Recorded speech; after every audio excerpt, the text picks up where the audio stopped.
Sud Radio Média, les invités du jour. Les invités du jour sont là pour vous parler des animaux. Sandrine Arcizet, animatrice, et Élodie Ageron. Vous êtes toutes les deux les animatrices d'Animaux à adopter. Ce soir, c'est la 100e sur C8, 21h15, avec la nécessité de...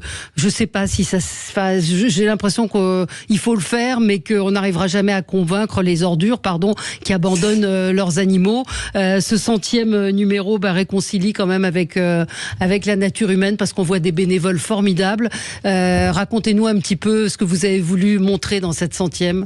Alors, qui veut commencer, Élodie ? C'est comme un message, en fait. Comme en plus, on est à l'approche des grandes vacances, il y a comme un message, et en même temps, on peut y découvrir vraiment tous les animaux qui sont abandonnés, qui ont de la tristesse en eux. On voit les coulisses, on voit effectivement les soigneurs, ceux qui s'en occupent au quotidien. Ils ont un rôle hyper important pour tous ces animaux, parce qu'ils n'ont rien demandé, eux, à être ici.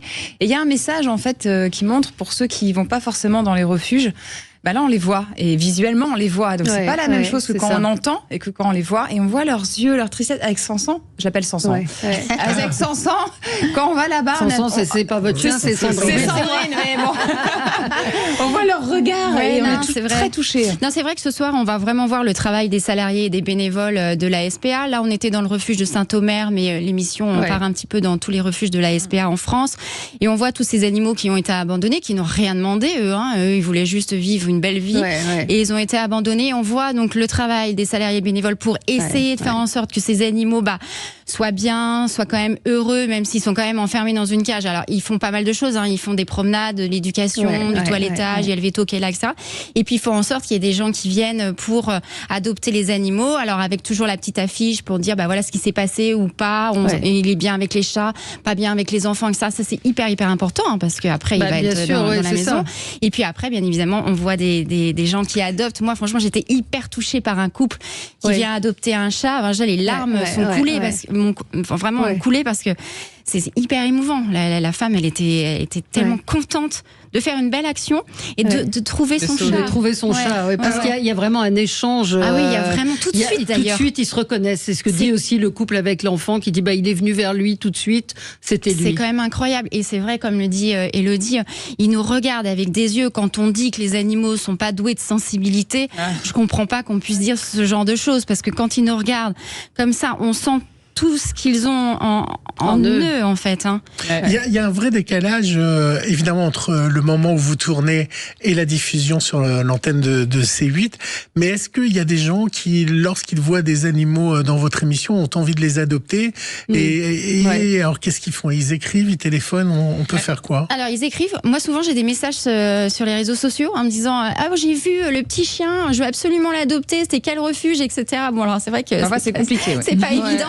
Mais après, ce qu'on dit, c'est aller en refuge, parce que alors, si lui n'est plus là, parce que c'est génial, il a trouvé une famille, il y en a d'autres qui attendent. Et c'est vrai que l'émission, ce que nous a dit la SPA, a permis aux gens de franchir ce cap, d'aller en refuge. Et de comprendre d'abord qu'il y a des chiens et des chats de toute race. Exactement.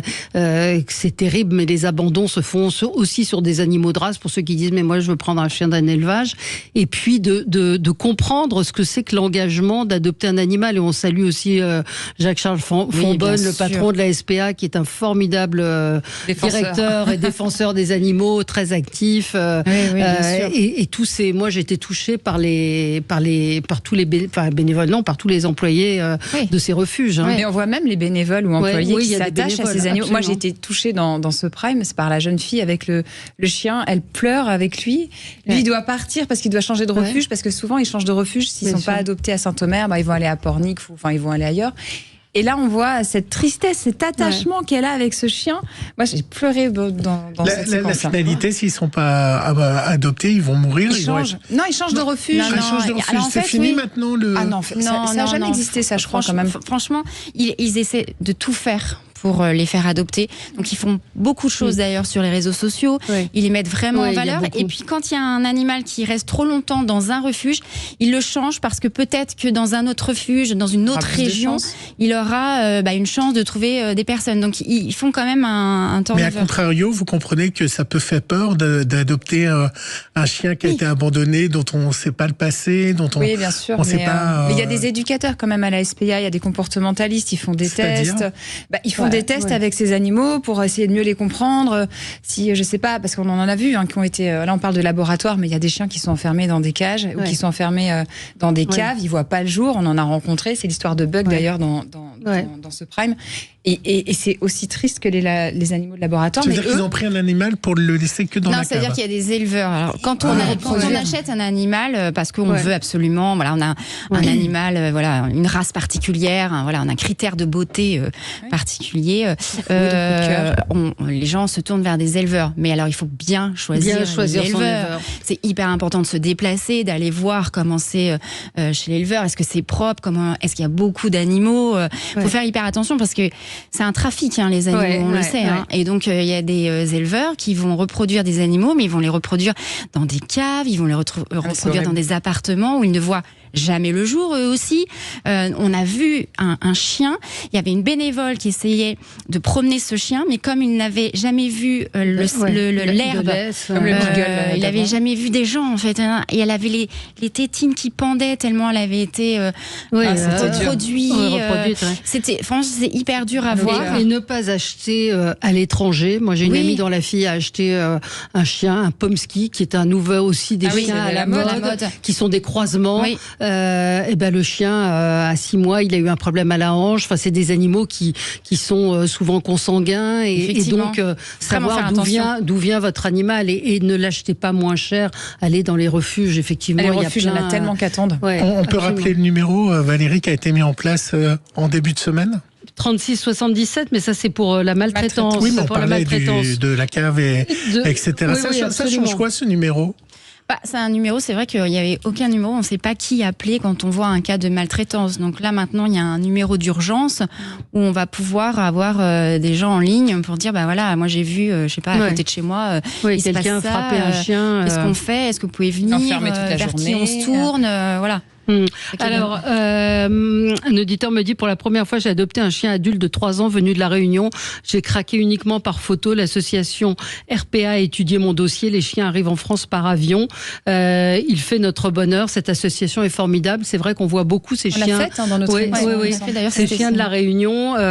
J'ai 4 chats. Ils m'obéissent au doigt et à l'œil. Un regard suffit. Oui, le Beagle est le chien le plus doux et le plus passif pour les labos. Donc voilà, beaucoup de réactions.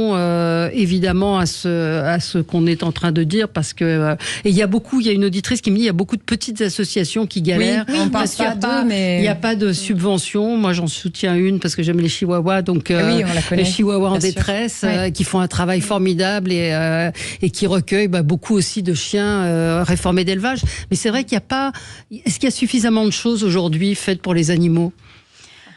C'est vrai que ça a quand même, la condition elle a quand même changé. C'est vrai que ça a évolué quand même, et dans le bon sens. Il reste encore beaucoup de travail, bien évidemment, à faire. Il y a des messages maintenant, il y a le numéro de téléphone qui vient de sortir. Enfin voilà, il y a quand même des choses qui se mettent en place pour nos animaux. Ça sera jamais assez. Il faut continuer le combat.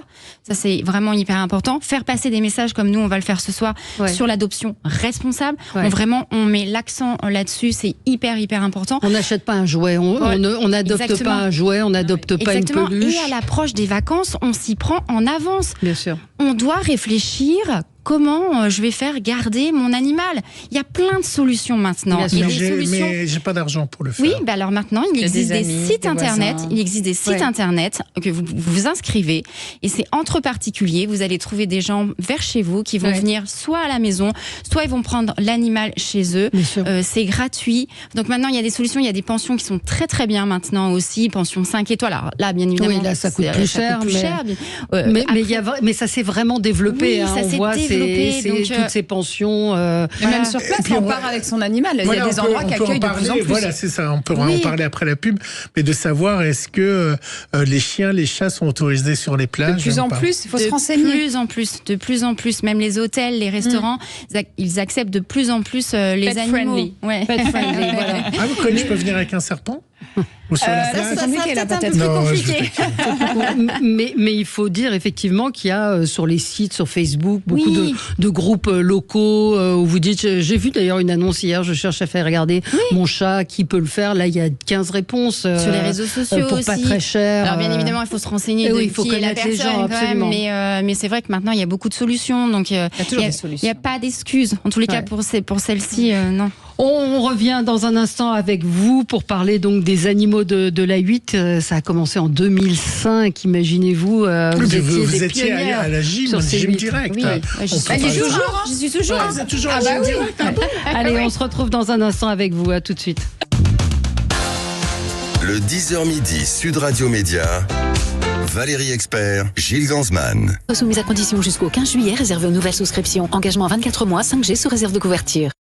Sud Radio, le supplément média. Le supplément média pour parler animaux, toujours avec Sandrine Arcizet et Élodie Ageron. Vous animez ce soir Animaux à adopter, la 100e sur C8, évidemment, 21h15, à suivre évidemment.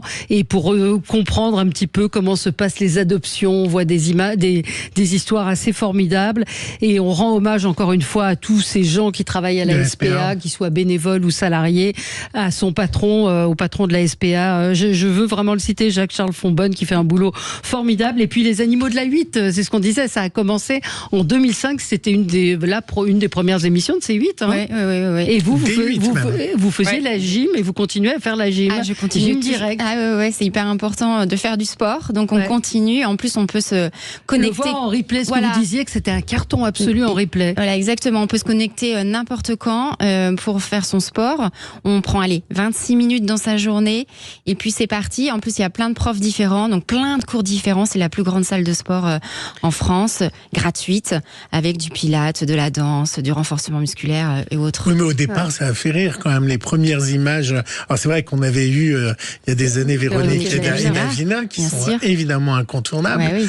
Mais comment vous preniez ces critiques ou autres? Parce que vous, c'était votre première télé en plus. Oui, moi c'était vraiment ma première télé. Alors vraiment, je me disais pourquoi on fait bouger les gens, donc c'est vraiment génial, surtout à l'heure actuelle. Alors là maintenant avec les tablettes, les téléphones, les réseaux sociaux où tout le monde est branché et ne bouge plus, c'est hyper important. Donc vraiment cette émission, moi je trouve qu'elle est elle a de l'importance pour tout le monde. Tout le monde peut s'y retrouver. Donc pas de alors donc c'est tôt le matin sur C8, mais il y a le replay. Beaucoup d'auditeurs on peut faire l'été. Il y en a plein, mais on peut faire des squats par exemple. Les squats, vous savez, c'est comme si on allait s'asseoir sur une chaise, donc on présente les fesses en premier et on se relève. Ça fait travailler les cuisses. Un squat. Vous voulez que je vous fasse un squat? Faites-moi un squat. Pour ceux qui sont sur YouTube et Facebook. Et là, on fait hop, voilà. Et on revient. Et on peut se tenir ou pas? On peut se tenir et hop, voilà.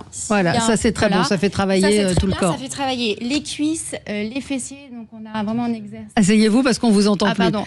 Mais ça fait travailler les cuisses, les fessiers, un exercice. Moi je fais pas de squat en direct. On va revenir aux animaux. Beaucoup nous parlent de la stérilisation des chats. Oui. Si vous en faites indispensable. Non, mais la stérilisation des chats, c'est hyper important, pas toujours facile, mais et puis de faire pucer son animal aussi. Je vois tellement de gens qui perdent leurs animaux. C'est obligatoire. C'est obligatoire. C'est une vraie carte d'identité pour l'animal. Hein. Donc si l'animal est perdu, on peut aller chez le vétérinaire, ils peuvent retrouver le propriétaire grâce à cette identification et la stérilisation. Pourquoi on s'en sert pas pour les abandons? Parce qu'il y en a qui ne sont pas identifiés. Ils sont pas identifiés, c'est pour ça que je dis ça. C'est pour ça que et parfois on rappelle les maîtres, ils ne viennent pas, ils se présentent pas aussi. Oui, mais est-ce que ceux qu'on retrouve qui sont abandonnés, où il y a une puce et que les maîtres ne viennent pas, il n'y a pas un moyen de les condamner par la loi? Chercher chez eux. Il faudrait les punir par la loi, mais... Je vous viendrai dans la deuxième partie de l'émission où on parle de la justice, des braquages. L'abandon c'est puni, mais c'est puni de quoi l'abandon pour il y a une amende, et puis après il peut y avoir aussi la prison, Un auditeur me dit il n'est pas toujours facile de trouver des établissements acceptant que nous venions avec notre cocker pour les vacances, contrairement à ce que vous venez de dire. C'est devenu pour nous le premier critère de choix pour se déplacer. En plus, on nous demande entre 15 et 25 euros pour qu'il soit admis. Et je suis bien d'accord avec lui. Alors, c'est vrai que dans les hôtels, souvent, ils demandent un petit peu plus pour l'animal, en fait. Ouais. Mais vous avez des sites internet maintenant. Alors, je ne sais pas si je peux en citer. Vous avez, par exemple, Veridog Trip. Oui. Donc ça, c'est vraiment hyper bien. Vous avez plein de locations. C'est appartements, chalets, villas, maisons, partout en France, où là, vous pouvez emmener votre animal. C'est fait pour ça. D'accord. Donc, ce que vous allez trouver, il n'y a pas de problème. Vous pouvez emmener votre animal. Donc ça, c'est vraiment... Il faut aller sur Internet. Il y a plein de sites maintenant qui commencent à se développer, où vous allez pouvoir trouver des locations.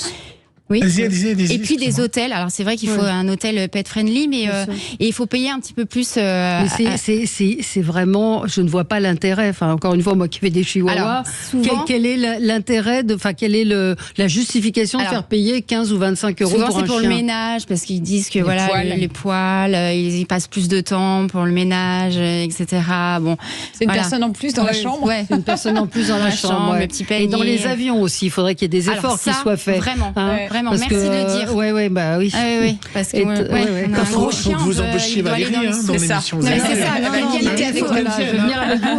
On va faire une émission. Mais il y a des compagnies aériennes qui n'acceptent pas les animaux à bord, d'autres qui limitent à 2 animaux à bord. Enfin, et d'autres qui font tout pour ces animaux aussi maintenant. Oui, j'ai vu qu'il y avait des compagnies, mais elles ne sont pas très nombreuses. C'est très cher. Et c'est vrai que quand on a un gros chien, par exemple, on n'a pas envie de le mettre en soute. Non. Pas du tout. Non. Donc en plus, nous, on a fait un tournage. Moi, j'ai vu, en fait, ils sont dans leur caisse et ils vont au même endroit que les bagages. Donc en fait, ils sont laissés seuls.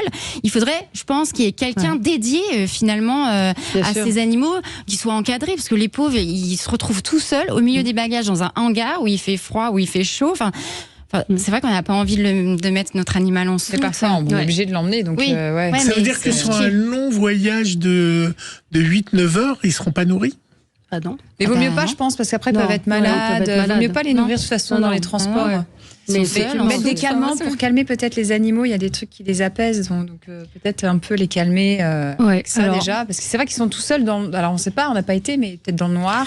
Alors il y a plein, ils réagissent beaucoup nos auditeurs. Nathalie, elle nous dit jamais sans mon chien sur Facebook qui donne des adresses où les animaux sont acceptés. Stéphane, lui, il fait un coup de cœur pour Veto à Dôme.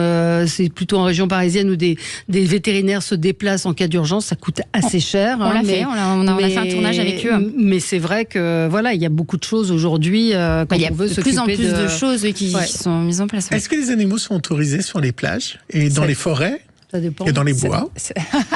Alors vous avez vu qu'il y a jusqu'à c'est bien pour ça que je vous pose la question. C'est fini parce que c'était jusqu'au 30 juin, je crois, c'est arrêté. On n'avait pas le droit de promener son chien en liberté. Il devait être en laisse en forêt. Cette histoire. Pour pour la reproduction des oiseaux et autres.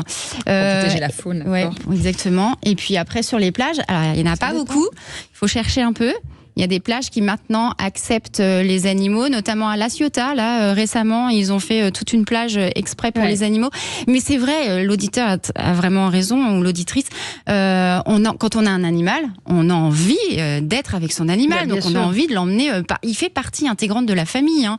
C'est un membre à part entière de la famille. Donc on a envie qu'il participe avec nous à toutes nos activités. Mais c'est vrai que maintenant, il y a plein d'activités. On peut faire du paddle, on peut faire du sport avec notre animal, canicross, canivt. C'est quoi canicross, canivt? En fait, on est attaché à son chien à un harnais.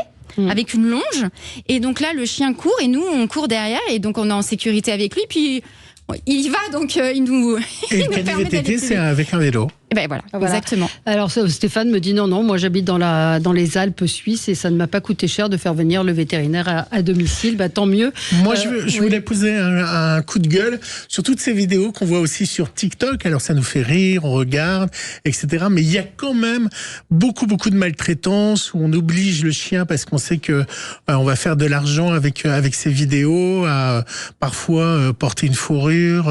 Est-ce qu'aujourd'hui il y a un moyen d'arrêter un peu la maltraitance des animaux pour qu'ils soient des stars. Moi, j'ai vu quand même une vidéo hier, en travaillant sur l'émission, où deux personnes jetaient leur chat pour voir lequel irait le plus loin. Faut appeler le 37. C'est pas possible. Non, c'était aux États-Unis. C'est des vidéos. Qu'est-ce que vous pensez de toutes ces vidéos? Non, mais ça, c'est choquant ce que vous venez de dire. Là, c'est pas drôle. Enfin, je vois pas l'intérêt de faire ça, en fait. Après, il y en a. Moi, je sais, avec mon Reapers, mon chien, parfois, je fais des vidéos avec lui, mais je pense pas qu'il y a de la maltraitance, même si parfois j'ai des messages, c'est pas bien. C'est de la frustration. C'est important aussi d'apprendre la frustration aux animaux comme aux enfants. Qu'est-ce que vous faites? Oui, mais toi, tu fais des séances d'éducation. Ouais, c'est un peu. Oui, mais parfois c'est mal perçu. Mais parce que voilà, je vais lui apprendre quand par exemple, il y a de la nourriture qui tombe par terre, à pas se jeter dessus.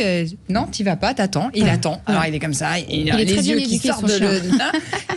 Valérie me fait la même chose quand je suis au restaurant et que le plat arrive. Il faut pas qu'il nous saute dessus. C'est pareil. Tu attends que je sois servi. Non, mais c'est vrai qu'il y a de plus en plus de vidéos comme ça. C'est pas du tout marrant, mais le problème, c'est que les gens disent c'est super, donc ça encourage les gens à faire ce type de vidéos. Et puis il y a la mise en avant d'animaux interdits comme le serval. Il y a une grande mode sur cet animal. Partout. Il y a aussi les animaux miniatures. Moi, je voulais pousser un coup de gueule. Je ne sais pas si vous avez fait une émission là-dessus. Les animaux miniatures, les cochons ou les ânes, c'est bien si on habite à la campagne, mais c'est pas un animal domestique. C'est des animaux qui après se retrouvent abandonnés. Là aussi, il y en a eu beaucoup sur les réseaux. Oui, d'ailleurs, à la SPA, vous avez des refuges qui acceptent les animaux de la ferme, notamment à Saint-Omer. Nous, on a vu des moutons là-bas. On verra d'ailleurs cette séquence ce soir des moutons qui sont abandonnés. Oui, des moutons qui sont abandonnés. Des pigeons, des canards, des lapins, tout. Les gens adoptent des bébés et après ça grossit. Alors, par exemple, le cochon, c'est très bien cet exemple parce que le cochon, on adopte un petit cochon trop mignon, mais le cochon, il grandit. Et même le cochon nain vietnamien, il fait quand même au moins 30 à 50 kilos. Donc il va quand même devenir très grand. Et après, l'avoir à la maison, c'est compliqué. Il faut un jardin. Et les servals, donc c'est une sorte de chat sauvage entre le puma et le chat. C'est très beau, on dirait une grosse peluche, sauf que c'est un animal sauvage. C'est un animal protégé. En France, on n'a pas le droit de le détenir. On n'a vraiment pas le droit. Donc là aussi, il y a du trafic concernant ces animaux. D'ailleurs, nous, on vient de faire une émission avec HIFO, cette association qui justement milite contre toute cette maltraitance et ce trafic envers les animaux. Et on est donc allé à Lyon chez Pierre Tivillon. Vous vous rendez compte que vous n'êtes plus que la seule émission sur les animaux sur toutes les chaînes de télé? La seule, non, il reste plus 30 millions. Il y a plus 30 millions d'émissions. Mais parfois il y a des petites émissions. Oui, il y a des docs, il y a des choses comme ça. Des choses comme ça. Mais de réguliers comme vous tous les dimanches, voilà, vous êtes en prime ou autre, et le dimanche c'est des cartons d'audience. Vraiment, vous faites des audiences assez incroyables. Moi, je trouve ça fou que sur le service public, il n'y ait pas au moins une émission sur. Et Sophie Davant n'avait pas une émission? Oui, qui était produit justement par Christophe de Chavannes. C'est pas la même chose, c'est en plateau, nous on est à l'extérieur. Oui, vous êtes à l'extérieur et il faut vraiment regarder l'émission de ce soir parce qu'on voit le fonctionnement de ces refuges et puis vous revenez aussi sur les plus belles histoires d'animaux à adopter. C'est vraiment des moments très très très émouvants. Profitez des vacances, mais n'abandonnez pas vos animaux. Il faut éduquer les maîtres, parce qu'il n'y a pas de mauvais chiens. C'est l'éducation avant tout et la sociabilisation, ce qui fait que parfois on les abandonne. Pourquoi? Parce qu'ils ne sont pas éduqués, ils ne sont pas sociabilisés, donc ça ne fait pas le chien qu'on voit et qu'on aimerait avoir. On l'abandonne. On a le droit d'emmener son animal dans les bureaux de vote dimanche? J'espère, ça serait bien ça. Oui, non, je crois pas. Oui, mais c'est toujours, c'est dans des écoles, donc vous pouvez le laisser à l'entrée. Oui, on le garde. Ça veut dire répondre à ta question. Ne sortez pas vos chiens en pleine chaleur. Surtout pas les laisser dans la voiture. Voilà, proprio de chiens, nous venons de devenir famille d'accueil. Il y a les familles d'accueil, très important. D'un vieux chien venant de la fondation Brigitte Bardot. Bonne formule quand on n'a pas trop de revenus. Les familles d'accueil, pensez-y, parce que ça permet de faire la transition entre le refuge, entre certaines associations et les familles. Mars nous dit j'aime cette émission. Écoutez, on est content que vous l'aimiez. Voilà. J'ai vu que maintenant dans les animaleries il y a des vérifications pour savoir si les achats sont responsables. Il y en a de moins en moins d'animaleries aussi. C'est interdit. C'est interdit. On n'a pas le droit de vendre des chiots, des chatons en animalerie. On n'a plus le droit. Voilà. Véronique nous dit trouver les lieux de vacances avec 3 chiens, c'est compliqué. C'est sûr. Oui, ça c'est sûr. Ça, plus compliqué. c'est sûr, c'est plus compliqué. Oui. 36 77, c'est le numéro d'urgence pour signaler la maltraitance animale. Et puis ce soir, Animaux à adopter, la 100e sur C8. Sandrine Arcizet et Élodie Ageron, merci beaucoup d'avoir été avec nous. Merci, et oui, on a fait un coup de cœur à la Fondation Brigitte Bardot et acheté le livre de Christophe Marie, Animaliste, un formidable témoignage sur cette lutte contre la maltraitance animale. À tout de suite. À suivre sur Sud Radio, mettez-vous d'accord, Valérie Expert.